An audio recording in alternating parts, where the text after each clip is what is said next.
बिस्मिल्लाहिर्रहमानिर्रहीम। आज का हमारा जो लेक्चर है वो structure and function of large biomolecules पे। इससे पहले हम एक जनरल इंट्रोडक्शन ऑफ बायोकेमिस्ट्री देख चुके हैं। तो हम एक ओवरव्यू ऑफ मॉलिक्यूल्स अगर हम जब बात की थी हमने, तो हमने उस कल देखा था कि हमारे पास बेसिकली 4 तरह के बायोमॉलिक्यूल्स हैं, ठीक है, जिनको हमने डिस्कस किया था। कार्बोहाइड्रेट्स हैं, प्रोटीन्स हैं, लिपिड्स हैं और हमारे पास न्यूक्लिक एसिड्स हैं। क्योंकि हम इसको प्रीवियस क्लास में हम इसको पहले पढ़ चुके हैं इन सारों को इन डिटेल, तो हम एक जर्नल ओवरव्यू देखेंगे ताकि हमारे पास एक जर्नल दोबारा से कंसेप्ट डेवलप हो जाए और फिर हम फर्दर हम नेक्स्ट कोर्स आउटलाइन पे मूव करेंगे। तो हमारे पास all of the things that are made up of 4 classes of large biomolecules, ठीक है, ऑल लिविंग थिंग्स जितने भी हैं वो सारे के सारे इन सबसे मिले हैं के बने हैं। तो हमारे पास वो 4 कौन से बायोलॉजिकल मॉलिक्यूल्स हैं? कार्बोहाइड्रेट्स हैं, लिपिड्स हैं, प्रोटीन्स हैं एंड न्यूक्लिक एसिड्स हैं, ठीक है। और इन मैक्रोमॉलिक्यूल्स और large molecules composed of thousands of covalently connected atoms. Basically इनको हम क्या कहते हैं? मैक्रोमॉलिक्यूल्स बोलते हैं, माइक्रोमॉलिक्यूल्स बोलते हैं। मॉलिक्यूलर स्ट्रक्चर एंड फंक्शन जो है इन सब की जो है हमारे पास जो है वो सेपरेट हैं, एक दूसरे से डिफरेंट हैं। अगर मैक्रोमॉलिक्यूल्स की हम बात करते हैं तो जितने भी मैक्रोमॉलिक्यूल्स हैं वो पॉलीमर्स होते हैं, जो कि हमारे पास मिलके बनते हैं हमारे पास किससे? मोनोमर्स से। अब पॉलीमर क्या होता है कि polymer is a long molecule consist of small similar building blocks, ठीक है। ये स्मॉल सिमिलर बिल्डिंग ब्लॉक्स होते हैं, उनसे मिलके बनते हैं और ये छोटे छोटे ब्लॉक्स हैं, ये आपस में कनेक्ट होते चले जाते हैं और जब ये कनेक्ट होते हैं तो ओवरऑल जो स्ट्रक्चर बनती है हम उसको क्या बोलते हैं? पॉलीमर बोलते हैं, ठीक है। These small building molecules are termed as monomer। तो हमारे पास ये जो पर एक एक मॉलिक्यूल है वो हमारे पास क्या कहलाएगा? हमारे पास मोनोमर कहलाएगा, ठीक है। वो हमारे पास मोनोमर कहलाएगा और हमारे पास जितने भी मोनोमर्स हैं वो आपस में मिलते हैं और वो हमारे पास क्या बनाते हैं? पॉलीमर बनाते हैं। 3 और 4 classes of life organic molecules हमने देखे, तो वो हमारे पास क्या है? कार्बोहाइड्रेट्स हैं, प्रोटीन्स हैं, लिपिड्स हैं और न्यूक्लिक एसिड। हम कल इनकी जो है लास्ट लेक्चर में हमने स्टडी किया था, तो हमने इनको 3 लेवल्स में जो है डिवाइड किया था। मोनोमर्स थे, फिर हमारे पास मैक्रोमर्स थे, फिर हमने सुप्रामॉलिक्यूलर स्ट्रक्चर्स की बात की। कार्बोहाइड्रेट केस में हमने क्या कहा? मोनोसैकेराइड्स हैं, फिर पॉलीसैकेराइड और फिर वो लार्ज स्ट्रक्चर्स बनाते हैं, लाइक हमारे पास सेल वॉल बना रहे हैं, हमारे पास जो है वो डिफरेंट कोट्स बना रहे हैं। इस तरह हमने प्रोटीन्स की बात की, हमने लिपिड्स की बात की।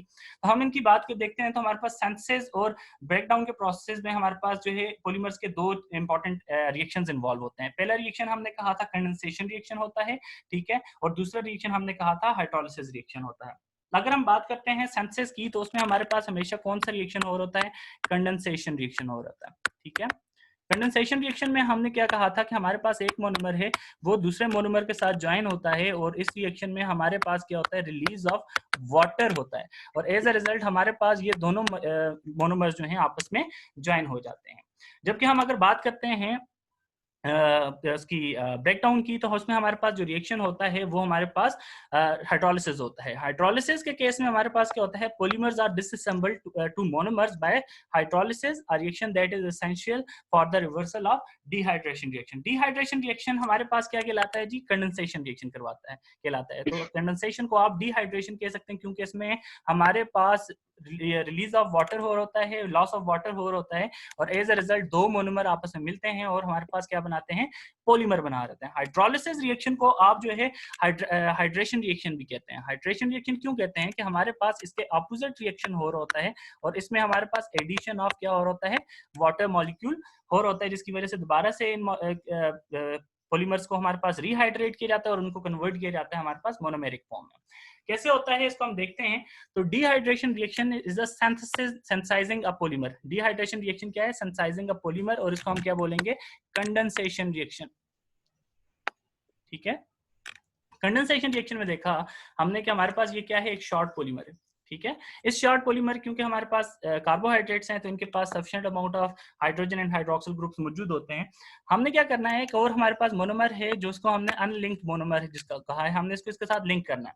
सबसे पहले हमने क्या करना है कि जब इनकी दोनों की बॉन्डिंग होती है तो ये हमारे पास जो सेंट्रल रीजन होता है जहां पे हाइड्रोजन और हाइड्रोक्सिल ग्रुप मौजूद हैं, ये हमारे पास अटैच्ड होते हैं विद द कार्बन। हमने वहां पे कार्बन की बॉन्ड्स कम करने और वहां पे वैलेंसी जनरेट करनी है ताकि वो दोनों आपस में ज्वाइन हो सके। तो हम जब इसको सेंटर में से निकाल देते हैं, वाटर की फॉर्म में इसको रिलीज कर देते हैं, तो हमारे पास क्या हो जाता है? यहाँ पे फ्री इलेक्ट्रॉन्स मौजूद होते हैं, फ्री इलेक्ट्रॉन्स की अवेलेबिलिटी आ जाती है। अब क्या होता है कि जब यहाँ पे फ्री इलेक्ट्रॉन्स की अवेलेबिलिटी आ जाती है इन दोनों मॉलिक्यूल्स के ऊपर, तो ये क्या करते हैं? आपस में जो है क्या करते हैं? बॉन्डिंग करना स्टार्ट कर देते हैं। एक दूसरे के साथ इलेक्ट्रॉन शेयरिंग की तरफ चले जाते हैं। और यहाँ पे क्या होता है, हमारे पास फोर्थ मॉलिक्यूल जो है वो इस लार्ज पॉलीमर के साथ, शॉर्ट पॉलीमर के साथ बाइंड हो जाते हैं और ओवलआर हमारे पास किसकी सेंसेस होती है, लॉन्गर पॉलीमर की सेंसेस होती है। और इस पूरे प्रोसेस में क्योंकि वाटर का रिमूवल हुआ है, that is why it is known as dehydration process.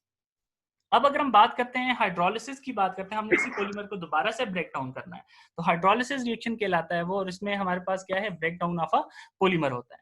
तो सेम जो हमने ऊपर प्रोसेस किया था उसके ऑपोजिट प्रोसेस होता है कि हमने वाटर मॉलिक्यूल को यूज करते हुए वाटर को ऐड करते हैं, और हमारे पास इस पॉइंट में जब ऐड होता है तो हम ये यहाँ पे बॉन्ड ब्रेकिंग की तरफ जा रहा होता है, ठीक है, क्योंकि ये कोवलेंट बॉन्ड है, और जब ये हमारे पास वाटर आयनिक फॉर्म में आता है यहाँ पे, तो हमारे पास क्या होता है, एडिशन होना स्टार्ट होती है। अब क्या होता है कि जब दोबारा से वाटर की एडिशन होती है तो यहाँ पे हमारे पास हाइड्रोजन एक को मिल जाता है, हाइड्रोक्सिल ग्रुप दूसरे को मिल जाता है, तो हमारे पास स्प्लिटिंग ऑफ द बॉन्ड हो जाती है, हमारे पास अनदर मोनोमर बन जाता है और साथ में हमारे पास शॉर्ट पॉलीमर बन जाता है। So these are the reaction जो कि हमारे पास बेसिकली सारे के सारे मॉलिक्यूल्स में चलेंगे, चाहे वो कार्बोहाइड्रेट्स हों, चाहे वो प्रोटीन्स हों, चाहे वो लिपिड्स हों, या चाहे वो हमारे पास न्यूक्लिक एसिड हो। तो यहाँ पे हमारे पास जितने भी बायोमोलिक्यूल्स होंगे वो सारे के सारे कंडेंसेशन और हाइड्रोलिसिस रिएक्शन के ऊपर बेस कर रहे होते हैं। अगर हम बात करते हैं कार्बोहाइड्रेट्स की, the first class of biomolecules, तो हमारे पास सबसे जो स्मॉलेस्ट यूनिट होता है इसका, वो हमारे पास क्या होता है, मोनोसैकेराइड्स होते हैं।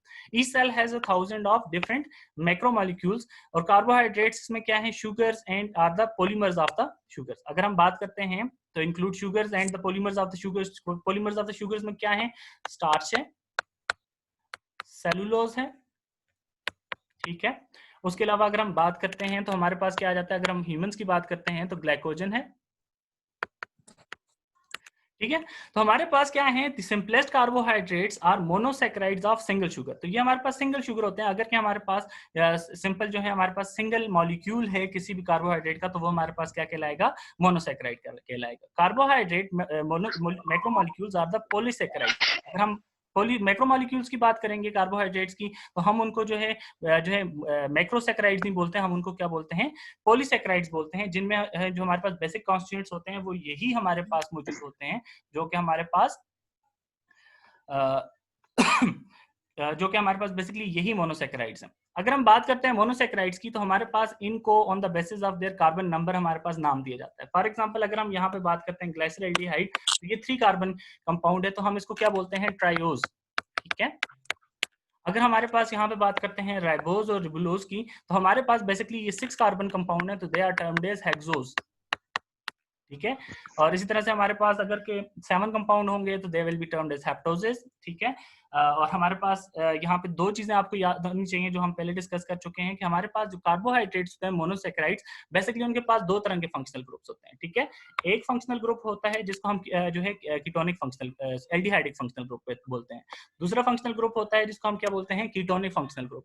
अगर के ये हमारे पास एल्डिहाइडिक फंक्शनल ग्रुप होगा, तो अगर हम राइबोज की बात करते हैं तो हमारे पास इसको 6 कार्बन कंपाउंड को हम क्या बोलेंगे, राइबोज। और अगर के हमारे पास इसमें कीटोनिक ग्रुप होगा तो हम इसको क्या बोलेंगे, रिब्यूलोज। तो वहां पे थोड़ा सा वर्ड का चेंज आ जाता है, एडिशन ऑफ यूएल करते हैं बीच में ओएससी से पहले। अगर के हमारे पास क्या होगा, कीटोनिक फंक्शनल ग्रुप होगा। अब अगर हम बात कर रहे हैं तो हमारे पास ग्लूकोज और galactose, these are the common names, ठीक है। हेक्सोज हमारे पास जो है, राइबोज और रिबुलोज हमारे पास आ जाता है। इसी तरह अगर हम कार्बन के अकॉर्डिंग हम उसको हेप्टुलोज है और हेप्टोजेस हैं, तो इसके अकॉर्डिंग हम उनका जो है फंक्शनल ग्रुप आइडेंटिफाई कर सकते हैं। अगर हम उसको बोलेंगे हेप्टोजिस, तो हमारे पास उसका मतलब क्या है, एल्डिहाइडिक फंक्शनल ग्रुप है। अगर हम उसको हेप्टुलोजिस बोलेंगे तो that means it is a ketonic functional group. हम इससे पहले भी डिस्कस कर चुके हैं जी कि राउंड स्ट्रक्चर हमारे पास बन सकती है। तो हमारे पास मोनोसैकेराइड हमारे पास 2 फॉर्म में मौजूद होते हैं, लीनियर फॉर्म में मौजूद होते हैं और रिंग फॉर्म में मौजूद होते हैं। तो ये लीनियर फॉर्म और रिंग फॉर्म हमारे पास इंटरचेंजेबल होती है। जब हमारे पास लिविंग सेल के अंदर मौजूद होते हैं तो हमारे पास सारे के सारे हमारे पास कार्बोहाइड्रेट्स या मोनोसैकेराइड्स जो हैं वो रिंग फॉर्म में मौजूद होते हैं। जब हमारे पास आउटसाइड द लिविंग स्ट्रक्चर ये मौजूद होते हैं, मीन वाटर की अवेलेबिलिटी नहीं है, तो हमारे पास ये क्या है, हमारे पास लीनियर फॉर्म में स्ट्रक्चर में मौजूद होते हैं। वजह क्या है इनकी रिंग स्ट्रक्चर में जाने की, कि बिकॉज जब भी वाटर होगा तो वो हमारे पास इसके साथ इजीली इंटरेक्शन कर सकता है। और वाटर के अंदर हमें पता है जी, हमारे पास हाइड्रोक्सिल ग्रुप भी मौजूद होता है, फ्री हाइड्रोजन भी मौजूद होते हैं। तो वो हमारे पास क्या कर सकते हैं, इस मॉलिक्यूल को डैमेज कर सकते हैं, अनस्टेबल कर सकते हैं। तो मॉलिक्यूल क्या करता है, हमारे पास रिंग स्ट्रक्चर में चला जाता है फॉर द मोर स्टेबिलिटी। अगर हम बात करते हैं डाइसैकेराइड, तो डाइसैकेराइड क्या है, हमारे पास सिंपली हम कह सकते हैं कि ये 2 मोनोसैकेराइड से मिलकर बनते हैं। ठीक है। डाइसैकेराइड हमारे पास जब भी दो मोनोसैकेराइड से मिलके बनेंगे, तो अभी हमने जैसे प्रीवियसली डिस्कस किया है कि हमारे पास डाइसैकेराइड की जब भी सिंथेसिस होगी, मीन हमने मोनोमर्स को जोड़ा है, तो मोनोमर्स को जब भी जोड़ेंगे तो हमारे पास क्या होना है, उस वहां से हमारे पास डिहाइड्रेशन करनी है हमने। डिहाइड्रेशन जब भी होगी तो तब ही हमारे पास क्या है, हमारे पास बन सकता है एक डाइसैकेराइड। और जब हम बात करते हैं डाइसैकेराइड की, तो कार्बोहाइड्रेट्स के दरमियान जो बॉन्ड बनता है हम उसको बोलते हैं ग्लाइकोसिडिक बॉन्ड। फर्स्ट एग्जांपल देखते हैं, तो हमारे पास ग्लूकोज और दूसरा ग्लूकोज मॉलिक्यूल आपस में मिल रहे हैं, तो हमने क्या देखा, यहाँ पे हमारे पास क्या हुआ, डिहाइड्रेशन हुई है। जब डिहाइड्रेशन हुई है तो हमारे पास ये जो पीछे ऑक्सीजन बच गया था, ये हमारे पास सेंटर में आ गया और हमारे पास दोनों मॉलिक्यूल ने इसके साथ बॉन्डिंग कर दी है। तो this is termed as glycosidic linkage. और हमारे पास जो सिंथेसिस हुई है उसको हम जो है डाइसैकेराइड, उसको हम क्या बोलते हैं, माल्टोज। सेकंड अगर हम देखते हैं रिएक्शन, तो हमारे पास यहाँ पे एग्जांपल है ग्लूकोज और फ्रक्टोज की। तो सिमिलर हमारे पास मैनर में हमारे पास किसकी रिमूवल हुआ है, वाटर का रिमूवल हुआ है। अगेन से फ्री ऑक्सीजन मौजूद था, तो जिसके साथ हमारे पास ग्लूकोज ने अटैचमेंट किया, और यहाँ पे हमारे पास क्या है, ग्लाइकोसिडिक बॉन्ड की फॉर्मेशन हुई। और ओवरऑल जो हमारे पास डाइसैकेराइड बना है वो कौन सा है, हमारे पास सक्रोज बना है। और इस पूरे हमारे पास प्रोसेस को हम क्या कह रहे हैं, कंडेंसेशन रिएक्शन बोल रहे हैं या फिर डिहाइड्रेशन रिएक्शन बोल रहे हैं। क्यों? क्योंकि हमारे पास जो दो मोनोसैकेराइड्स आपस में मिले हैं, वहां पे रिमूवल ऑफ वाटर हुआ, that is why it is termed as dehydration reaction. Third पे हमारे पास जो टाइप आ जाती है कार्बोहाइड्रेट्स की, उसको हम बोलते हैं पॉलीसैकेराइड्स। ठीक है। पॉलीसैकेराइड्स क्या हैं, पॉलीमर्स ऑफ द शुगर्स हैं, और इनका काम क्या होता है जी, स्टोरेज भी होता है और इनका स्ट्रक्चरल रोल भी है। अगर हम स्टोरेज की बात करते हैं, तो स्टोरेज में हमारे पास, हम पहले डिस्कस जैसे किया था, दो कॉमन एग्जांपल्स हैं। हमारे पास आ जाता है जी स्टार्च, ठीक है, और ह्यूमंस की अगर बात करें तो हमारे पास ग्लाइकोजन। और अगर हम बात करते हैं स्ट्रक्चरल रोल की, तो हमारे पास क्या आ जाता है, सेलुलोज, ठीक है, चाइटन। चाइटन हमारे पास कहाँ पे मौजूद होती है जी, फंजाई एटसेट्रा में। उसके बाद अगर हम बात करते हैं, तो स्टार्च जो है ये हमारे पास क्या है, स्टोरेज पॉलीसैकेराइड, जैसे मैं आपको बता चुका हूँ। ठीक है, entirely made up of glucose monomers, ये सिर्फ और सिर्फ ग्लूकोज मोनोमर्स पे मुश्तमिल होती है। प्लांट्स जो है हमारे पास सरप्लस अमाउंट ऑफ स्टार्च इसी वजह से स्टोर करते हैं, ताकि वो हमारे पास बाद में इसको यूटिलाइज कर सकें। ठीक है, और ये स्टोरेज कहाँ पे होती है, क्लोरोप्लास्ट के अंदर हो रही होती है और प्लास्टिड्स के अंदर हो रही होती है। ठीक है, और इस केस में हमारे पास जो सिंपलेस्ट फॉर्म ऑफ स्टार्च होगा उसको हम एमाइलोज भी बोलते हैं। ग्लाइकोजन हमारे पास, जैसे मैं अभी ऊपर डिस्कस कर चुका हूँ, ये एनिमल स्टोरेज होती है, और ये हमारे पास मोस्टली मसल और लिवर के अंदर हो रही होती है। ठीक है, यहाँ पे आप देख सकते हो कि हमारे पास दो तरह की लिंकेजेस आ सकती हैं। अल्फा लिंकेज आ सकती है, दूसरी आ सकती है हमारे पास बीटा लिंकेज आ सकती है। तो बेसिकली ये डिपेंड किसके ऊपर कर रही होती है, ये हमारे पास ग्लूकोज यूनिट्स के ऊपर डिपेंड कर रही होती है। एक हमारे पास अल्फा ग्लूकोज होता है, दूसरा हमारे पास बीटा ग्लूकोज होता है। तो हम इसमें बेसिकली देख रहे हैं कि हमारे पास पोजीशन ऑफ हाइड्रोक्सिल ग्रुप क्या है, हमारे पास ये position of position of hydroxyl group क्या है, at the anomeric carbon. Anomeric carbon क्या होता है, carbon next to the oxygen. ठीक है, carbon next to the oxygen देखेंगे हमारे पास के उसके ऊपर हमारे पास ओरिएंटेशन क्या बन रही है हमारे पास हाइड्रोक्सिल ग्रुप की। अगर के वो हमारे पास राइट हैंडेड है बन रही है, हमारे पास राइट हैंडेड की बात मीन कि हमारे पास डाउनवर्ड है वो हाइड्रोक्सिल ग्रुप, तो दैट मीन्स कि हमारे पास ये अल्फा ग्लूकोज है। और अगर के हमारे पास हाइड्रोक्सिल ग्रुप जो है वो अपवर्ड होगा, तो हमारे पास क्या है, ये लेफ्ट हैंडेड हो जाता है, तो हमारे पास that means it is a beta glucose. ठीक है, अब यहाँ पे आप देख सकते हो कि सेंटर में एक स्ट्रक्चर है, दिस इज ग्लूकोज, और यहाँ पे हमारे पास दोनों स्ट्रक्चर्स इससे बन सकती हैं। तो हम इसकी बेस पे हम यहाँ पे जो सेंट्रल स्ट्रक्चर है, basically it is representing the alpha glucose, और ये हमारे पास जो है रिंग स्ट्रक्चर में कन्वर्ट हुई है, और वो रिंग स्ट्रक्चर कोई सी भी हो सकती है, अल्फा ग्लूकोज भी हो सकती है और बीटा ग्लूकोज भी हो सकती है। बेसिकली हमारे पास इसकी कन्वर्जन जो है हमारे पास into alpha glucose and beta glucose, ये हमारे पास एंजाइम्स के ऊपर बेस्ड करती है।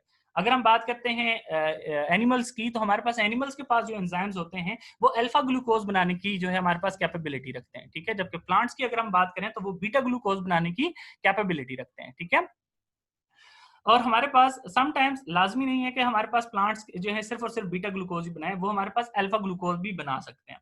तो ये दोनों स्ट्रक्चर जो है आपस में कन्वर्ट जो हो रही हैं, आया वो अल्फा ग्लूकोज में हो रही हैं या वो बीटा ग्लूकोज में हो रही हैं, ये दोनों की जो डिफरेंस है ये on the basis of enzymes होती है और on the basis of requirement of the plant होती हैं या on the basis of requirement of organism होती हैं। अगर हम बात करें तो स्टार्च की, तो स्टार्च में हमारे पास जो लिंकेज होती है उसमें हमारे पास अल्फा 1,4 लिंकेज तो होती है, मगर क्यों मींस के हमारे पास कार्बन नंबर 1 और कार्बन नंबर 4 के दरमियान हमारे पास सारी लिंकेज पाई जाती है। और हमारे पास इसमें क्योंकि ग्लूकोज मोनोमर सारे पाए जाते हैं, मगर यहाँ पे एक चीज देखी गई कि यहाँ पे जो स्टार्च है उसके अंदर सारे के सारे ग्लूकोज यूनिट्स जो थे वो अल्फा ग्लूकोज पर मुश्तमिल थे। और दूसरी तरफ अगर हम बात करते हैं सेलुलोज की, तो वहां पे भी अल्फा 1,4 लिंकेज है, but there is a difference कि वहां पे जितने ग्लूकोज यूनिट्स थे वो बीटा ग्लूकोज मोनोमर्स थे।